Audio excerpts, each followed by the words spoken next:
오늘 아주 참 이 주제 자체가 음식이라고 하는 주제가 굉장히 사람들의 흥미를 끄는 주제고 또 그 인도, 티베트, 한국, 중국, 뭐 일본 빼놔놓고는 뭐 거의 그 불교계의 음식 문화가 총망라돼서 오늘 소개된 아주 그 안목을 넓힐 수 있는 자리가 아니었나 싶습니다.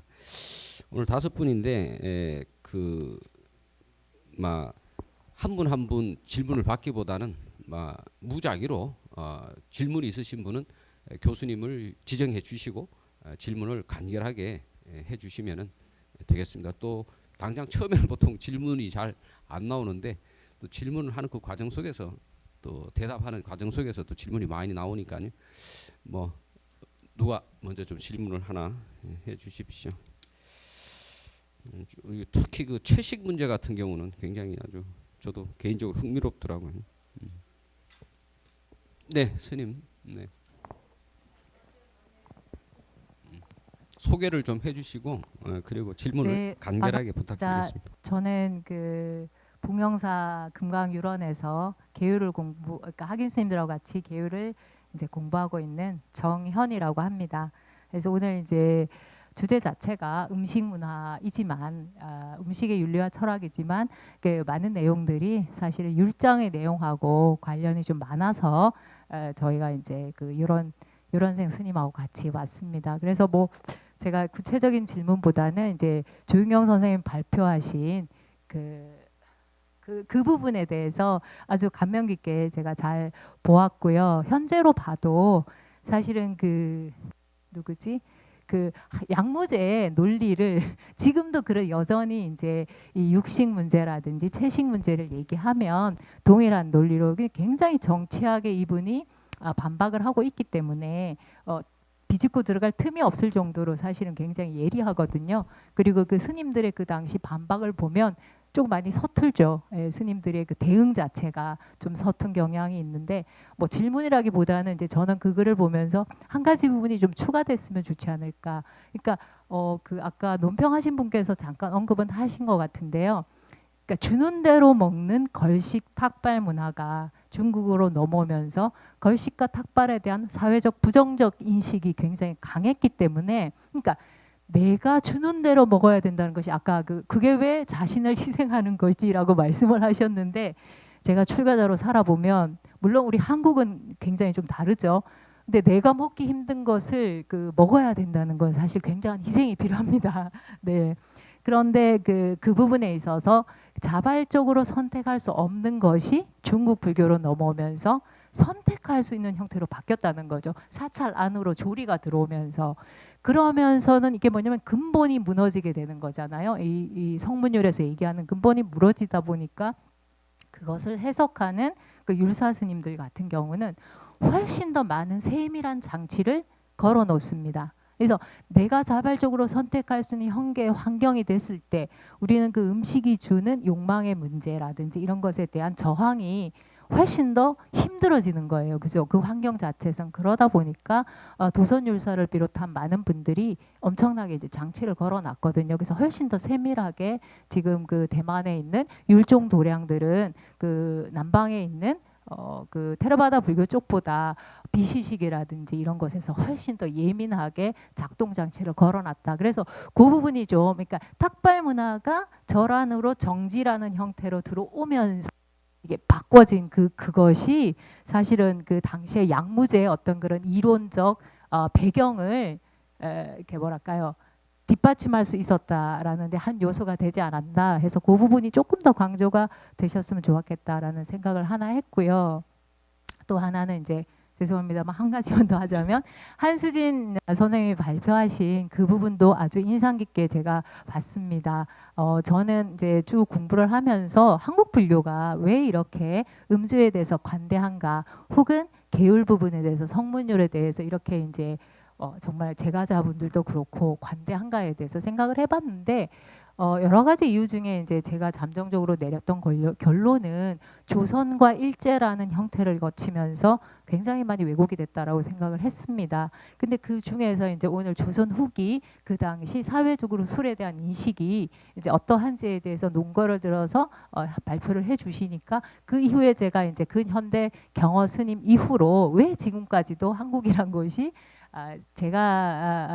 제가의 문화는 술은 뭐 예전에 출가 전에도 보면 직장 생활을 하는 데 있어서 술이 없으면 그 굉장히 술을 못 마시면 굉장히 어려운 상황을 이제 저 같은 경우는 전혀 못하기 때문에 겪어왔거든요. 그래서 한국의 그 사회적 문화는 여전히 술이 중요한 그 어떤 그 교류의 장으로 작용을 하는데 이제 그 승가에 대해서 근데 아까 교수님께서는 선생님께서는 이제 한국에서는 이제 승가에 대해서 더 높은 도덕적 기준을 요구한다고 하셨잖아요. 그래서 거기에 대해서 이자란 교수님은 그거는 이제 왜 어떤 측면에서 다르냐라고 얘기를 했는데 아마 승가에 대해서 가지고 있는 관점은 보통 언론을 통해서 제시되는 여러 가지 비불교적인 혹은 부정적인 사건을 뒤에는 항상 이제 술이라든지 이런 것들이 들어있기 때문에 일반적인 사회적 요구 조건은 굉장히 높다라고 이제 말씀하시는 걸로 저는 이해를 했고 한 가지는 이제 그거죠.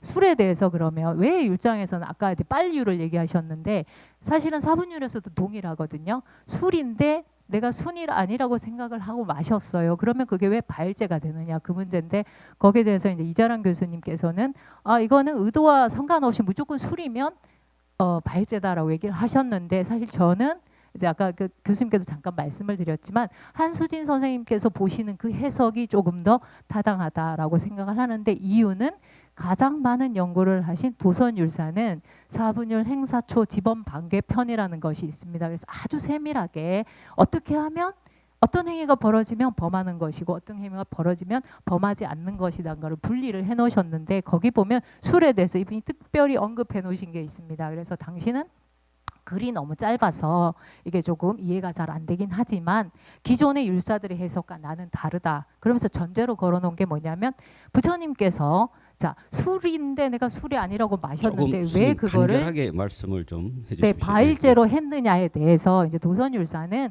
거기에 생각의 전환이 일어났다고 보는 거죠. 애초부터 술을 먹어본 적도 없는 사람이 술을 마실 의도가 전혀 없이 술을 마셨다면 그것은 무범이 돼야 되는데 왜 그러면 빨률이나 이렇게 사분율에서 그 세 번째 케이스를 발제라고 했느냐 거기에는 의도가 들어갔다라고 봐서 저는 이제 한 선생님의 설명이 좀 더 맞다라고 말씀을 드리고 싶습니다. 네, 이상입니다. 네, 감사합니다, 스님. 아니 뭐 박수 치실 것까지는 없습니다. 그 조영경 선생님하고 한수진 선생님에게 각각 말씀을 하셨는데 뭐 질문이라기보다는 스님의 견해를 말씀해 주신 것 같아요. 그렇지만은 우리 조영경 선생님하고 한수진 선생님 스님의 말씀에 대해서 또 덧붙이시고 싶으신 말씀 있으시면 덧붙여 주십시오. 네, 스님 감사합니다. 예, 그런 부분에 있어서 논문에서 보충이 될 수 있을 것 같고 그 이제 양무제 같은 경우에 굉장히 초기이기 때문에 완전히 이제 사찰에서 그 안에서 식사하는 것이 완전 정립됐던 시기는 아니지만 그 당시에 중국에서는 인도와는 좀 다르게 여러 가지 형태의 음식 섭취, 즉 탁발과 이제 어떻게 보면 사찰 안에서의 섭취가 좀 병행되었을 것으로 그렇게 생각이 듭니다. 그래서 그런 부분에 있어서 수행자의 선택권이 어느 정도 있었고 문화적인 차이가 있었다 이렇게 볼 수 있다고 생각합니다. 네, 한수진 선생님 또 의견. 저는 다른 의견은 없고요. 이제 스님과 이자랑 교수님께서 제안해주신 두 가지를 좀 더 면밀히 검토를 해서 이제 원고를 좀 더 완성을 해보도록 하겠습니다. 의견 주셔서 감사합니다. 네, 스님 좋은 견해 감사합니다. 이렇게 뭐 꼭 질문 사항이 아니더라도 토론 시간이기 때문에 들으시면서 그 스님께서 견해 말씀해 주시겠습니다. 네, 말씀해 주십시오. 승려의 술 문제와 관련해서 조선 후기 일제 시대를 말씀하셨는데 그 술 문제가 그 승려와 사대부 간의 빈번한 술 교류 같은 경우 고려 시대가 거의 극성기입니다. 그리고 조선 시대는 고려와 비교하면 상당히 떨어져 있어요. 그리고 조선시대 주로 술자리라고 하는 게 불교 사찰이 조선시대에 들어와서 대단히 열악한 위치로 떨어지면서 사찰에게 가해지는 여러 가지 공납적인 요구랄지 그런 제반 억압적인 요소를 타개하기 위해서 이를테면은 관과의 관리를 대접을 한다랄지 뭐 이런 요소들이 굉장히 강해요. 그래서 그 누룩을 일부러 만들어서 술을 만들어서 관리들을 대접을 한다랄지 물론 또 전반적으로 조선 시대에도 그 승려가 이제 술을 이제 드시는 이 문화가 뭐 상당히 보편적이에요. 오히려 나는 승려이기 때문에 술을 마시지 않겠다 이런 스님들을 보기가 굉장히 어려워요. 근데 뭐 그런 스님들도 존재하시는데 이를테면은 조선 시대의 묵제일기에 보면 대부분의 승려들이 술을 드세요. 그 이문건이라고 하는 사대부가 제공하는 술을 거의 드세요. 근데 유일하게 필승인 그러니까 분 만드는 스님인 필승 한 분만이 술을 드리려고 그러니까 거절을 합니다. 나는 승려로서 지키고 싶다. 뭐 이런 식으로. 그래서 고려 조선 시대를 통틀어서 그 승려의 그 음주 문제는 굉장히 보편적인 현상인데 고려 시대와 조선 시대는 상당히 다르다. 그러니까 고려 시대 같은 경우는 승려의 사회적 지위가 대단히 높고 그러면서 사대부 또는 관리들과 대등한 위치에서 비멀하게 술자리를 가졌다고 한다면 조선 시대에는 굉장히 많은 술자리가 있지만 불교 승려가 보다 열악한 위치에서 여러 가지 관에서 제기되는 그런 문제를 타개하기 위한 그런 방편으로 술자리를 갖는 경우가 대단히 많습니다. 그리고 경제적인 뭐 토지를 박탈당해서 경제적인 형편이 어려워지면서 그 당장 보리쌀 먹기도 힘들어요. 산중사찰은. 그러니까 그런 여러 가지 뭐 곡식 수급의 문제랄지 이런 것들을 이제 그 사대부들한테 자기들과 뭐 원찰 관계에 있다랄지 이런 사대부를 찾아가서 부탁을 하다 보니까 그 사람들이 술 한잔 하게 이렇게 되면은 뭐 먹게 되는 거죠. 그런 경우가 상당히 많고 뭐 그 와중에서도 자기의 지조를 지키는 그런 스님들이 좀 드물게 보이고요. 그러니까 대부분은 그 음주를 거의 허용하는 형태. 제가 본 바로는 뭐 그렇습니다. 예. 네, 한수진 선생님의 글에 대해서 또 우리 스님의 보태신 의견에 대해서 우리 공만식 박사님께서 의견을 보태셨습니다. 네, 우리 저기 죄송합니다. 여기 최경화 선생님 먼저 하시고 그다음 최경화 선생님 하시겠습니다. 먼저 하세요. 먼저 질문하십시오. 그다음에 최경화 선생님 하시겠습니다. 그렇습니까? 그럼 최경화 선생님 먼저 좀 부탁하겠습니다. 네. 관계되는 얘기를 해서 제가 먼저 그렇게 질문하겠습니다. 저 인도 문화사적 입장에서 제가 알고 있는 것을 같이 공유하고 싶어서 말씀드리는데요. 사실 최초기 비나야의 5개 가운데 불음주가 들어가는데 사실 그렇게 대단한 개가 아닌 것 같은데 왜 5개 안에 들어갔을까 굉장히 궁금하실 수가 있는데요. 사실 부처님 당시에는 그 바라문교 쪽에서 아직도 제사를 지내고 있었습니다. 그리고 희생제도 있었는데 그때 바라문들이 이제 소마라고 불리우죠. 주신으로 알려져 있는데 그 일종의 최음제예요. 그런데 주류라고도 술이라고도 간주됐습니다. 그래서 불음주계가 있었던 것은 단순히 술을 마시지 말라는 의미만 있는 게 아니라 희생제와 같은 그런 것과 관련된 그런 행위를 하지 말라는 그런 의미도 있을 거라고 생각이 되고요. 또 한 가지는 빅슈하고 빅슌이라는 말 자체가 산스크리트어로 걸식하는 자예요. 그렇기 때문에 정체성 자체가 비구니의 정체성 자체가 걸식이고 그것은 그 유랑 생활하고 관계가 있습니다. 초기 슈라마나들의. 그래서 나중에 정주하게 됐을 때는 정체성이 좀 바뀌게 되는 거죠. 그래서 또 다른 문화사적인 국면으로 전환될 수 있다. 이 말씀을 드리고 싶습니다. 네, 좋은 참고견 우리 최경화 선생님 감사합니다. 그럼 두 번째 질문 부탁드리겠습니다. 자꾸 이렇게 술과 관련된 말씀을 드리게 되는데요. 제 전공이 아무래도 네, 저기 좀 그 자기 소개 좀 해주시고 얼굴 한번 보여주시고 그다음에 선생님을 지목해서 하실 겁니까? 아니면 그냥 붙는? 네, 네. 저는 공만식 교수님 관련해서 네. 토론한 박유미라고 합니다. 한수진 선생님 관련된 글이 계속 그 음식사 관련된 내용이다 보니까는 말씀을 안 드릴 수가 없는데요. 일단 우리나라에서 술이 금지된 적은 단 한 번도 없고요. 그리고 술과 관련돼 가지고 언제나 모든 종교에서 다 술을 음용한 바가 있습니다. 그러니까 지금 공만식 교수님도 말씀 주셨지만은 고려 시대에는 아예 사찰에서 술을 만들어서 팔기도 했기 때문에 그건 뭐 너무나 당연한 일이고요. 그리고 그 술과 관련돼서 제가 이제 선생님께 여쭙고 싶은 거는 왜 하필 조선 후기라고 딱 이렇게 시기를 한정지어 가지고 그때부터 살펴봤는지에 대해서 조금 궁금하고요. 그리고 두 번째는 지금 글을 읽다 보면은 그 양란 이후 관련된 내용을 조금 말씀 주시는데 한국 사회는 그러니까 조선 사회는 조선이 개창이 된 이후부터 쭉 그 유교 이데올로기를 갖다가 전 사회에 표방하려고 했기 때문에 초기부터 그냥 쭉 유교 사회라고 보시면 되시는데, 그래서 그 조선 후기라는 것을 좀 강조하시려다 보니까는 그 내용이 이렇게 조금 계속 잘못 매칭돼서 나오는 것 같아서 이제 그 관련된 조금 선생님께서 다시 한번 살펴봐 주셨으면 좋겠다라고 하는 이제 그런 말씀 좀 드려보도록 하겠고요.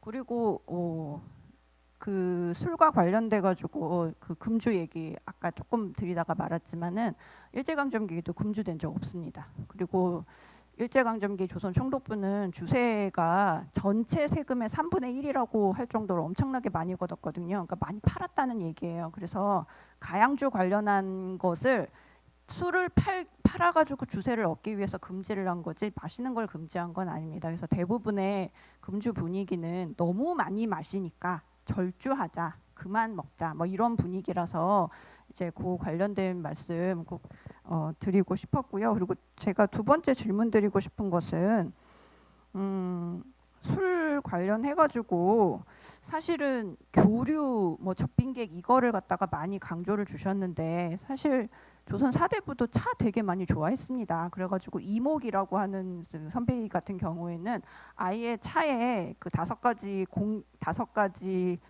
6가지 덕을 이제 그 한 시까지 전부 다 발표를 할 정도로 이제 그렇게 했는데 굳이 술이라고 하는 부분에 있어서 이렇게 강조점을 두시는 이유가 승려의 술 음주 정황을 설명하기 위함이신 건지 아니면은 이 그야말로 이 술과 관련된 것이 조선 후기에 특화돼서 나왔기 때문에 그 글을 쓰신 건지 그게 좀 궁금해져가지고 말씀을 좀 여쭙고 싶습니다.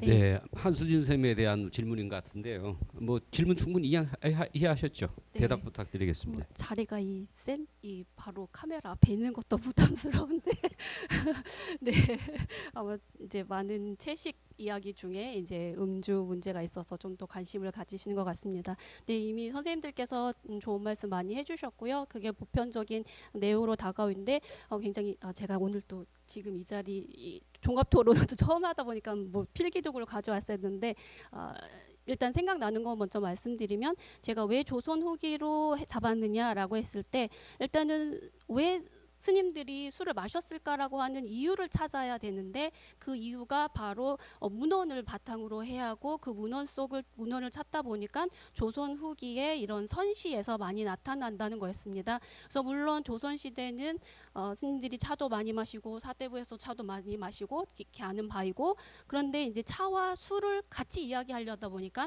이런 내용적인 한계 문제도 있었고 저는 이번에는 술에 대해서 초점을 맞췄고요. 그 선시 속에서 나타나는 여러 가지 이유를 조금 종합적으로 굉장히 선시들이 많아요. 다송문고회 같은 경우 이제 저희가 주라고 하는 한자로 찾아보면 70회 이상이 나타나게 됩니다. 그런 거를 봤을 때 조선 후기에 굉장히 많은 선시 속에서 나타나기 때문에 조선 후기로 잡았고요. 그 선시 속에서 그러니까는 주로 나타나는 여러 가지의 이유들을 종합적으로 좀 어느 정도 소트를 하다 보니까 가장 세 가지로 이유를 들게 됐습니다. 그리고 이제 조선시대 같은 경우는 굉장히 금주령도 많이 나타나고 있는데요. 거기에는 이제 승가에서 음주하는 문제, 특히 이제 가뭄인데도 불구하고 술을 만들었다는 건 그만큼 쌀 소비가 쌀이 부족함에도 불구하고 쌀을 가지고 술을 만들었다는 게 어떻게 보면은 약간 사회적으로 논란거리가 있기 때문에 그런 것들을 가지고 금주를 했습니다. 그런 것들이 이제 실록에 보면은 나타나고 있거든요. 그래서 그런 문제들이 있을 것 같습니다. 그래서 다른 분에게도 질문을 가기 때문에 제가 너무 많은 이야기를 하면은 또 다른 분의 질문할 시간이 없을 것 같아서 여기서 마치고요. 제가 마지막으로 이제 제가 말할 기회가 없을 것 같아서 말씀을 드리면 사실 이 발표문을 준비하면서 제가 예전에는 아무 생각 없이 술을 마셨는데 이번에는 조금 의식적으로 술을 마셔봤습니다. 얼마 전에 회식 자리에서도 술을 마셨는데 특히 제가 이해할 수 없었던 것은 어떻게 술을 마시면서 시를 지을 수 있을까? 정신이 혼미한 상태에서 어떻게 시를 지을 수 있을까라는 거였어요. 그것이 물론 시대적으로 그런 문화적이기 때문에 그들이 스님들의 일상이었다고 하더라도 어떻게 할 수 있을까? 그래서 저도 술을 마시면서 제가 혼미해지는 그 순간과 그 다음에 과연 내가 이 시기에 시를 지을 수 있을까라고 했을 때 저는 불가능하다라고는 결론을 내렸습니다. 근데 이제 스님들 같은 경우 보면은 술을 마실 때 교류를 할 때 술을 마시기는 하지만 한편으로는 수행에 들어가시게 되면 철저하게 금주를 하는 모습도 보이고 절주하려고 노력하는 모습도 보이기 때문에 그런 수행이 같이 겸비되면서 승화될 나타날 수 있는 어떤 술이 하나의 수행의 방편으로 저는 사용되지 않았을까 그런 생각을 해보고 거기에는 반드시 그럴 수 있었던 거는 그만큼 자신의 정신에 대해서 술을 마심에 있어서 어떤 알아차림을 한다던가 그만큼 절제, 자기 규제를 하려고 노력했던 그런 모습들이 있었기 때문에 가능하지 않았나 그런 생각을 해봅니다. 감사합니다. 네, 감사합니다. 그러니까 조선 후기의 선실을 연구하시다 보니까 그게 특히 술과 차 내용이 많이 나와서 이렇게 연구를 하게 되었다 뭐 그런 말씀이신 것 같은데 참 우리 민족이 진짜 술을 대단히 좋아하는 민족인 것 같습니다. 네, 또 질문 있으시면 네네 우리 선생님 부탁드립니다. 저쪽에 네. 우리 정기 선생님 말씀해 주십시오. 예, 아까 연진혜 선생님의 그 논평을 맡았던 정기선입니다. 질문을 하나를 드릴 거고요. 하나는 이제 제가 그 현진혜 선생님께서 답변하셨던 내용, 그 4번에 대한 물과 공독과 프라메토라는 것에 대해서 현진혜 선생님께서 이제 설명을 해주셨거든요. 근데 그거에 대해서 제가 조금 더 부가 설명을 좀 해보려고 합니다. 왜냐하면은 그 주요 주제가 공독의 축적과 전이에 대한 문제이기 때문에 남방 불교에서 이 공독과 관련해서 항상 등장하는 존재가 사실 프라메토란입니다. 태국에서는 프라메토란이고요. 인도에서의 원래 이름은 바순다라였습니다. 미얀마에도 똑같은 존재가 있고요. 미얀마에서는 바순다라의 음사어로 와톤다리라고 부르고 있습니다. 그런데 이제 이 프라메토라니를 아까 그 현진혜 선생님께서 지모신이라고 언급을 하셨습니다. 지모신 맞습니다. 그리고 그 자타카 서문 니다나가타에 그 지모신에 등장하는 존재가 나옵니다. 그런데 왜 이것이 공독을 증명하는 존재이냐면은 석가모니 부처님의 성도의 순간과 관련이 되어 있습니다. 동남아시아 전역을 가게 되면 항상 석가모니의 성도의 순간을 상징하는 벽화라든가 혹은 조형물이 있을 때 거기에 등장하는 그 등장인물들이 세 부류가 있습니다. 하나는 부처님, 그리고 또 다른 하나는 마왕 파순과 그의 권속들, 그리고 또 다른 하나가 바로 지모신입니다. 그런데 이 지모신이 어떤 존재로 나타나냐면은 여성성을 지닌 존재로 나타나면서 머리에서 두 손으로 머리에서 물을 짜내는 형태로 나타납니다. 그리고 물을 짜내는 형태가 홍수를 이뤄 가지고 마라와 그의 권속들이 떠내려가는 모습으로 항상 등장합니다. 그것은 뭐냐면은 그 부다께서 마라로부터 질문을 받았을 때 전생의 공덕에 대한 질문을 받자 자기 자신이 행했던 전생의 공덕을 증명해 줄 존재가 인간 계승에 없는 것을 보고 선정 상태에서 손을 풀어서 항마 촉진을 취하고 항마 촉진을 취하자 지모신이 호출이 되고 그 지모신이 부처님 전생의 그 베산타라 태자 시절에 행했던 700가지의 공덕을 증명해 주게 되는 겁니다. 그런데 인도의 이제 고대적인 내가 대가 없이 행한 보시를 행할 때에는 항상 바닥에 물을 뿌리는 그런 그 풍습이 있습니다. 바닥에 물을 뿌리는 풍습이고, 이 뿌려진 물들이 지모신, 즉 땅으로 상징하는 지모신의 머리에 함장되었다고 보여지는 것입니다. 그러니까 매번 공덕을 행할 때마다 그 물을 뿌렸던 대가 없이 행한 그 보심을 증명하는 그 물들이 지모신의 머리에 함장이 되었고, 마침내 붓다의 성도의 순간에는 붓다의 공덕을 증명해주는 존재로 나타나게 된 것이죠. 이것이 이제 민간에게도 그대로 전이가 되어서 항상 내가 지금 행하고 있는 이 보시가, 그것이 대중공양이면 공양이고 어떠한 법회이든지 간에 이 공덕을 증명해 주기 위해서는 항상 지모신을 호출합니다. 그것이 태국에서는 프라메토란이라 등장을 하고요. 공덕을 증명해 주는 존재로 호출하고 나중에 그것을 땅에다가 뿌릴 때에는 이것이 모든 존재들에게 회양한다는 그런 의식을 행하는, 그것은 공양자 자신이 직접 행합니다.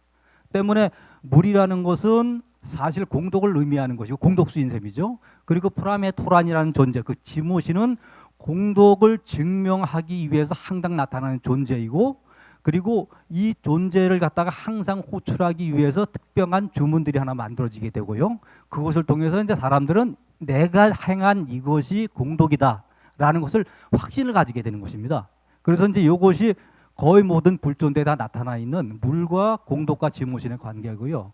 이제 질문 하나는 뭐냐면은 아까 이제 완사타의 의식을 분카우삭이라고 말씀을 하셨었잖아요. 그런데 그 분카우삭이라는 의식이 혹시 그 태국이나 혹은 라오스에서 행하고 있는 그 당시에 특별한 공양 의식 중에 하나가 뭐냐면 제비뽑기 공양이 있습니다. 혹시 들어보셨는지 해서 그 제비뽑기 못 들어보셨군요. 그러면 시간이 너무 긴 관계상 제 질문 여기서 그만두도록 하겠습니다. 네. 예. 아니 우리 그 현신의 선생님 질문 이해가 되셨어요? 아 그러시군요. 뭐 그 부분에 있어서 그게 분명히 그러면은 우리 정 선생님 말씀이 맞으시는 건지 그게? 시간이 짧게. 제비뽑기 공양은 이제 그 몇 가지 의식인데, 하나는 이제 부처님께서 공양을 충분히 받지 못했기 때문에 그때 이제 공양을 먹을 음식들을 갖다가 제비뽑기로 해서 이제 나눠 먹은 사람들도 있고요. 또 하나는 뭐냐면은 이제 저쪽 바이샬리에서 원앙 복밀의 성화 설화와도 관련이 있다고 보여지기 때문입니다. 그래서 지금도 이제 그 바로를 갖다가 쭉 해놓고 거기다 번호표를 갖다 놓습니다. 그러면 스님들이 들어올 때 번호표를 가지고 있고요. 그 번호표를 가진 스님을 제비뽑기해서 스님들은 그 바로 안에 어떤 공양이 들어가 있는지를 모릅니다. 네. 그래서 그 이제 정 선생님 저기 그러면 그 자료를 나중에 저기 논문 완성에 도움이 될 수 있도록 예, 우리 예, 현 선생님한테 좀 알- 이렇게 알겠습니다. 좀 할 예, 수 있는 예. 방향으로 해주십시오. 예, 또 예. 질문 부탁드리겠습니다.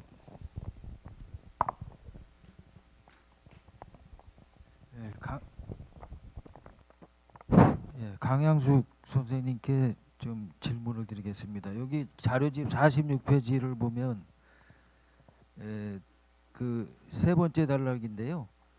툴마 얘기가 있습니다. 다르마 빨라를 위해서는 피가 재료로 사용된다. 인간의 피, 시체에서 채취한 피, 위험한 전염병, 특히 나병으로 고통받는 사람의 피 등등.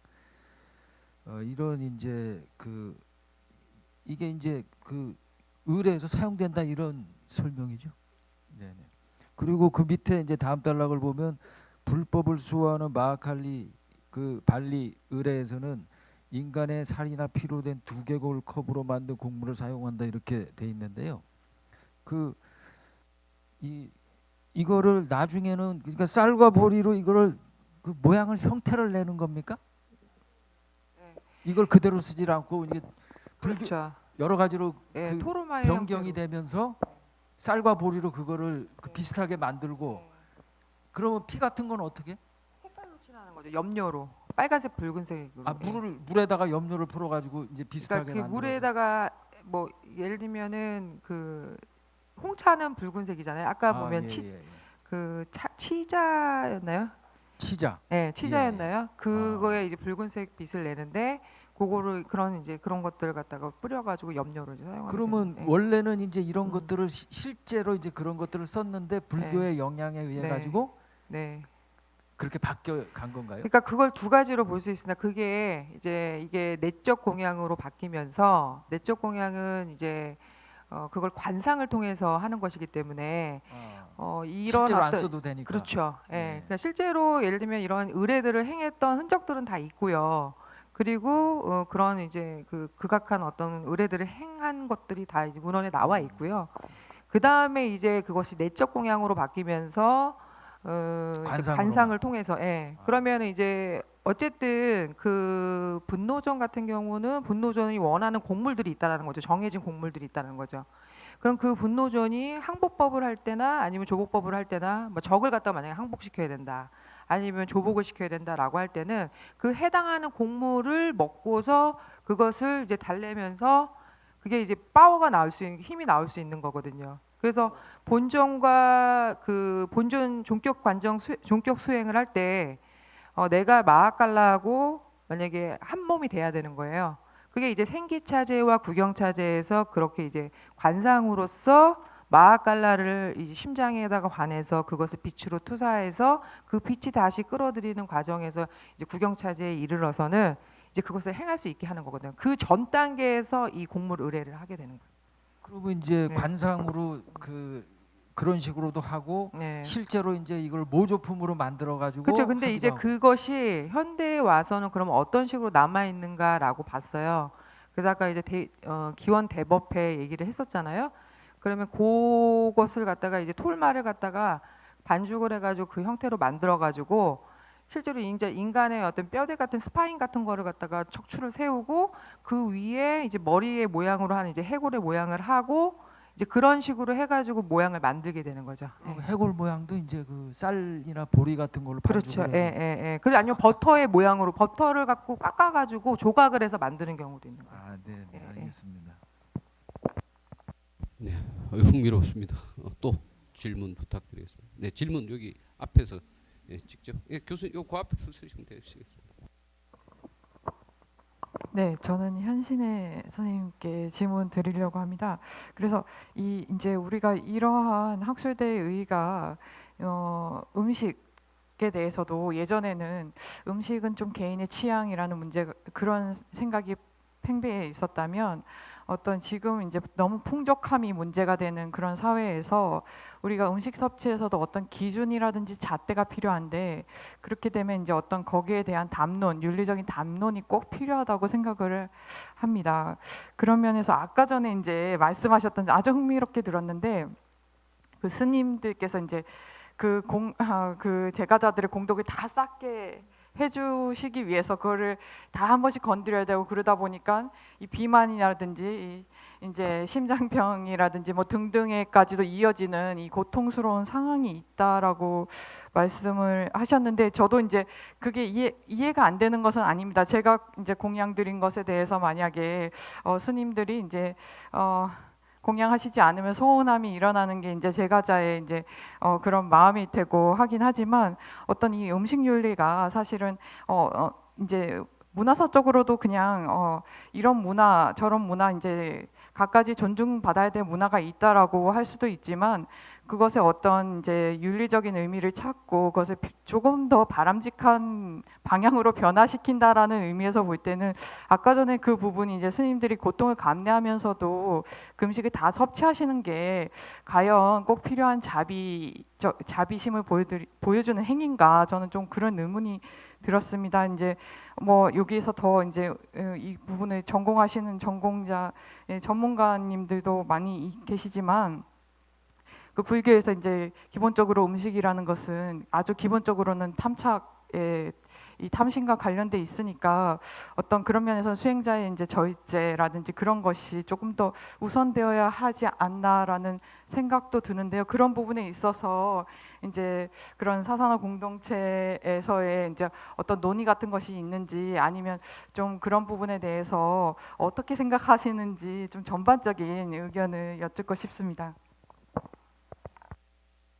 예, 저도 굉장히 문제라고 생각을 하는데 어쨌든 제가 그거를 어떻게든 읽었으니까 알았겠죠. 그러니까 비만 문제가 저는 그게 심한 거라고 생각을 못 했었어요. 근데 되게 최근에 뉴욕 타임즈에서 그런 기사가 나와서 그래서 이제 글을 찾아봤는데 이제 태국에서 탁발 공양이나 특히 라오스 같은 경우에는 거의 관광 상품화되어 있습니다. 그래서 그러니까 관광객들이 이제 그 유네스코 문화유산 도시인 이제 루앙프라방 같은 경우에는 거기는 한지컬러 절이거든요. 그러니까 사찰인데 이제 그 왕궁 앞으로 스님들이 새벽 6시에 이렇게 다 같이 탁발 스님들이 지나가시고 사람들이 거기에서 다 기다리고 있다가 다 같이 공양을 해요. 근데 그게 너무 이제 너무 동남아의 이제 관광 상품이 된 거죠.